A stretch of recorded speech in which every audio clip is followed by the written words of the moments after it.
Assalamualaikum warahmatullahi wabarakatuh. Perkenalkan, nama saya Saratul Muniro dari jurusan Ilmu Al-Quran dan Tafsir Fakultas Usuluddin dan Humaniora UIN Wali Songo Semarang. Baik, di sini saya akan menjelaskan sedikit mengenai Nasir Hamid Abu Zaid dan juga pemikirannya terhadap Al-Quran. Nah, sebelum kita membahas tentang bagaimana pemikiran Nasir Hamid Abu Zaid terhadap Al-Quran, saya akan menjelaskan sedikit tentang biografi atau riwayat hidup ya Nasir Hamid Abu Zaid. Nah, Nasir Hamid Abu Zaid ini adalah salah satu tokoh hermeneutik yang berpengaruh di antara tokoh-tokoh yang lainnya. Ia banyak memberikan pemikiran-pemikirannya yang beragam mengenai satu penafsiran, baik itu yang pro maupun kontra. Nah, nama lengkap Nasir Hamid Abu Zaid itu lahir di desa Kuhafa. Nama lengkapnya tadi yaitu Nasir Hamid Abu Zaid. Beliau lahir di desa Kuhafa, Tanah Mesir pada tahun 1943, yaitu tepatnya pada tanggal 10 Juli. Nah, ia terlahir dari keluarga muslim, sehingga sejak kecil memang sudah belajar pelajaran atau pemahaman tentang keagamaan, terutama tentang agama Islam. Nah, ketika beliau masih di usia kecil, ia sudah menjadi seorang qori dan sudah mampu menghafalkan Al-Quran sehingga ia mendapatkan gelar yang disebut dengan Syekh Nasr oleh anak-anak yang ada di desanya pada waktu itu. Nah, sejak kecil Nasir Hamid Abu Zaid ini sudah memiliki minat dalam bidang bahasa dan juga sastra. Tapi ayahnya menginginkan untuk masuk teknik dengan tujuan bisa membantu pekerja setelah lulus nanti. Karena pandangan bapaknya kan kalau nanti belajar tentang bahasa tidak ada impact yang bisa dilakukan atau output setelah belajar itu pandangan. Nah, oleh karena itu bapaknya meminta untuk belajar tentang teknik sehingga saya itu bisa langsung terjun ke dunia kerja dan membantu perekonomian keluarga. Nah, singkatnya beliau juga menempuh pendidikan di bidang di ranah SMA, yaitu pada tahun 1960. Kemudian setelah lulus dari sekolah kejuruan teknik tadi seperti yang diminta oleh bapaknya yang setara dengan SMA, beliau langsung bekerja di organisasi komunikasi nasional sebagai seorang teknik sampai tahun 1972. Nah, kemudian di tahun 1968 ia melanjutkan pendidikan atau studinya pada jurusan bahasa dan sastra di Arab di Universitas Kairo dan menyelesaikan studinya itu pada tahun 1972. Nah, Nasir Hamid Abu Zaid ini dipandang sebagai seorang tokoh yang kontroversial. Karena apa? Karena pemikiran kritiknya mengenai penyatuan dialek bacaan yang bermacam-macam menjadi satu bacaan saja oleh sahabat Utsman bin Affan. Nah, menurut Nasir Hamid sendiri, ketika dialek tersebut disatukan, maka akan mempersempit macam-macam membaca Al-Quran gitu. Oleh karena itu pada tanggal 9 Mei ia mendapatkan kesempatan untuk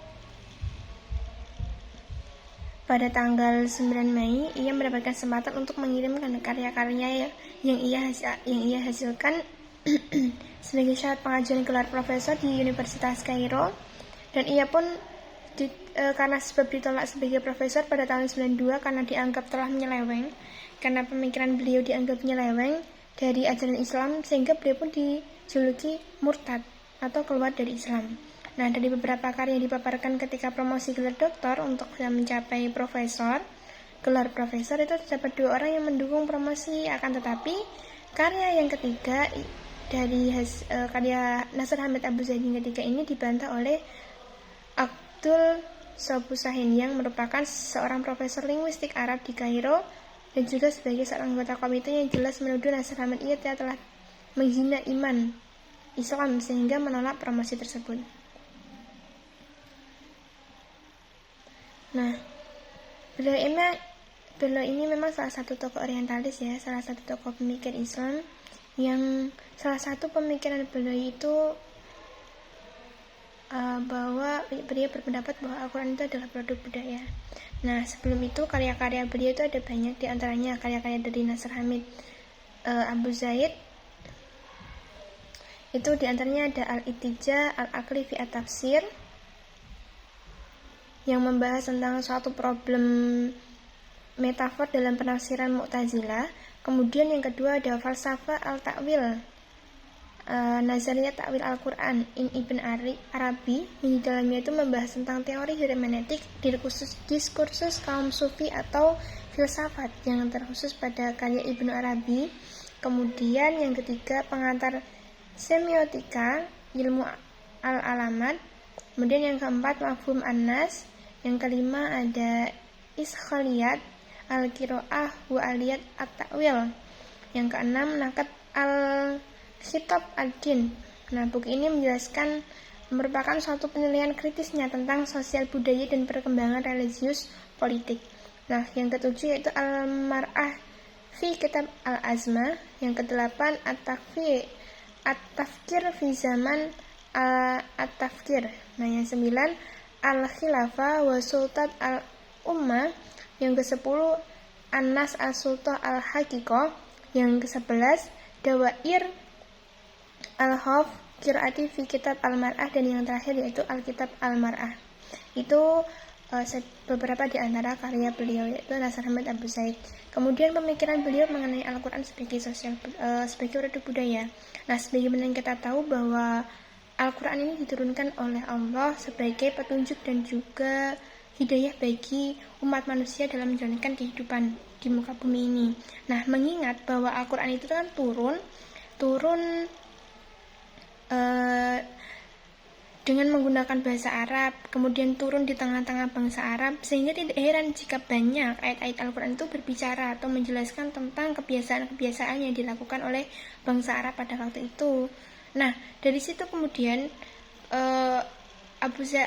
Nasr Ahmad Abu Zaid ini berpandangan bahwa Al-Quran ini adalah produk budaya.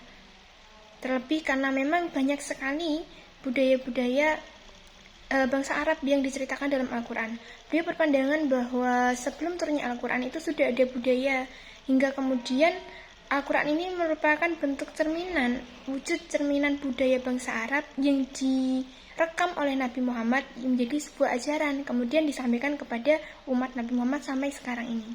Nah, seperti itu. Itu mungkin sedikit latar belakang kenapa beliau bisa berpikiran bahwa Al-Quran itu merupakan produk budaya. Karena beliau beranggapan budaya itu udah ada atau udah lahir sejak dulu sebelum Al-Quran itu turun. Jadi Al-Quran itu merupakan produk atau hasil dari budaya tersebut. Nah, menurut Nasr Ahmad Abu Zaid ini bahwa Al-Quran memiliki peran budaya dalam Al-Quran adalah teks yang menyejarah, yang diindikasikan oleh karakteristik Al-Quran itu sendiri, yakni yang berkaitan dengan ketiga hal. Di antaranya yang pertama, Al-Quran adalah pesan Allah untuk manusia yang diberikan dalam bentuk teks bahasa Arab yang diturunkan kepada Nabi Muhammad. Kemudian yang kedua, Al-Quran memiliki struktur pembagian ayat per ayat dan juga bab per bab, sebuah pembagian yang bisa dipakai dalam teks. Nah, jadi pandangannya dari situ. Kemudian beliau juga berpandangan bahwa Al-Quran terdiri dari ayat-ayat yang muhkamat atau yang ayat yang jelas yang berfungsi sebagai penyangga ayat-ayat mutasyabihat atau ayat yang ambigu, nah yang masih kurang jelas. Jika ditemukan ayat yang ambigu, maka diberikan kesempatan untuk melakukan takwil atau hermeneutik. Nah, Nasr Ahmad Abu Zaid ini membagi teks menjadi dua, yakni teks primer dan juga teks sekunder.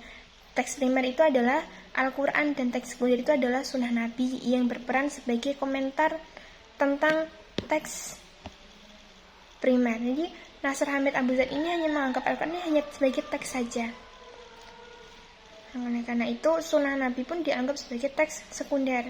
Nah, dengan menyelami realitas teks, Nasr Ahmad kemudian menyatakan bahwa teks Al-Quran merupakan produk budaya. Karena menurutnya Al-Quran itu terbentuk atas realitas sosial dan budaya bangsa Arab selama 20 tahun, yang mana proses kemunculannya dan interaksinya itu dengan realitas budaya dan selama itu merupakan fase keterbentukan.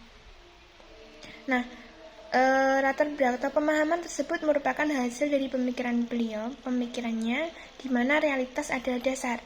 Nah, dari realitas tersebut kemudian terbentuklah sebuah teks Al-Quran, dan dari bahasa dan budaya yang terbentuk konsepsi-konsepsi. Nah, di tengah pergerakan teks tersebut, bahasa dan budaya adalah interaksi manusia, maka terbaharuilah makna. Jadi teks adalah realitas, konsepsi-konsepsi adalah realitas, dan makna juga realitas. Maka dengan itu Nasr Hamid mengambil kesimpulan akan Al-Quran sebagai produk atau hasil budaya. Nah, pemahaman Nasr Hamid ini mengambil kesimpulan akan Al-Quran sebagai produk budaya. Pemahaman Nasr Hamid atas teks merepresentasikan paling awal dalam interaksi teks dengan pemikiran manusia. Menurutnya, Al-Quran dapat dilihat dari dua sisi. Pertama, Al-Quran sebagai produk budaya, yakni sesuatu yang dihasilkan budaya. Sedangkan yang kedua yaitu Al-Quran sebagai produsen budaya, yakni sesuatu yang menghasilkan budaya. Adapun beberapa budaya yang terreformasi dalam Al-Quran seperti hal-hal yang memiliki akibat pada sosial seperti dilarangnya minum khamar, kemudian berjudi, membunuh, dan lain-lain. Nah, dahulu kalau meminum khamar adalah salah satu yang sudah dilakukan oleh masyarakat Arab.